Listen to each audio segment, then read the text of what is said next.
We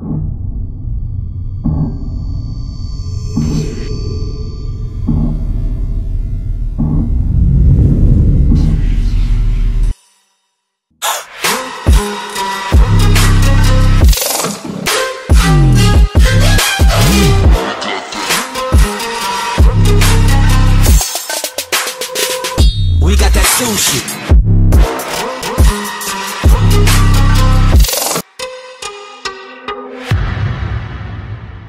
Yes guys, welcome to another video. Today we're going to be discussing the cost element of owning this BMW M3. The main question that I get asked is the mileage. How much miles do you get to the gallon? And maybe when you're filling up, you do get some people saying, oh, it must be rubbish on fuel and this and that. And I have to admit, they are definitely right. The claimed miles is 34, I think it is, 34, 35. But believe me, it's not 34 miles to the gallon. You're looking at, I would say, 15 to the gallon. So it's pretty rubbish, actually.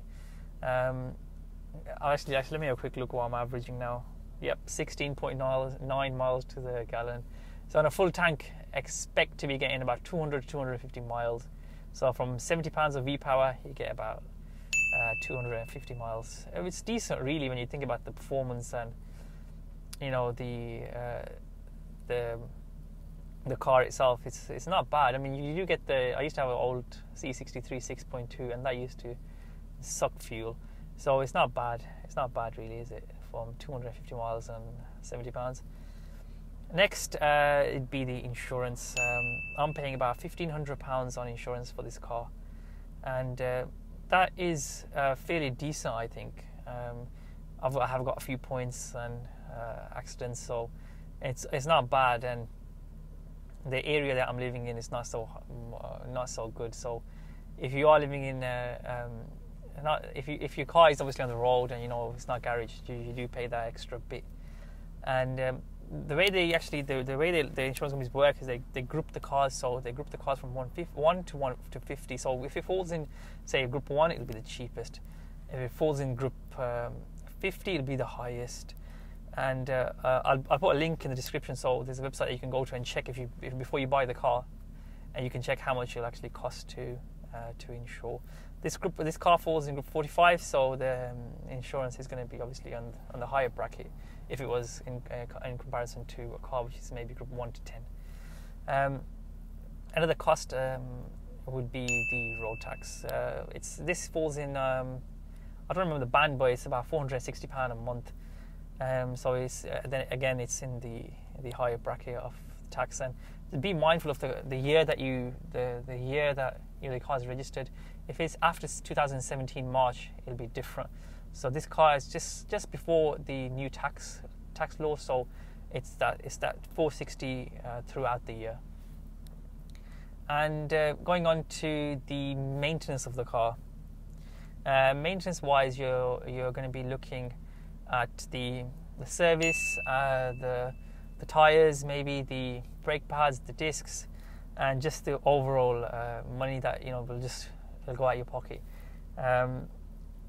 Starting from the service, it's not bad, actually. 15,000 miles is the service intervals. So you'll be looking at the small service and the big service. The small service is 350. The big service is about 500. And when you look at the other normal cars, if you want maybe a 3 Series, it's going to be the same, and the cost is roughly the same. So that's okay in that sense. But obviously, when you compare it to the tires and the brakes, it's going to be a lot higher.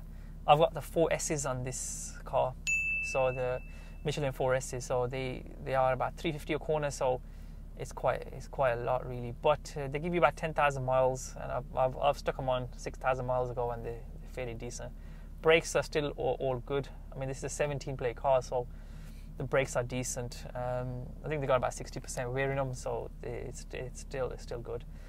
And there's one more. I think the biggest cost that you'll have to take into your budget. But let me just quickly. I think I'm going to move from here. There's got too many people looking, and this is the problem with this vlogging stuff. People they just keep staring. But yeah, so let me get on my way, and I'll tell you more about the second cost. Cost that's going to be associated with owning an M3 or maybe an M car is going to be the money that you're going to be losing when you have this car. So the depreciation of the vehicle.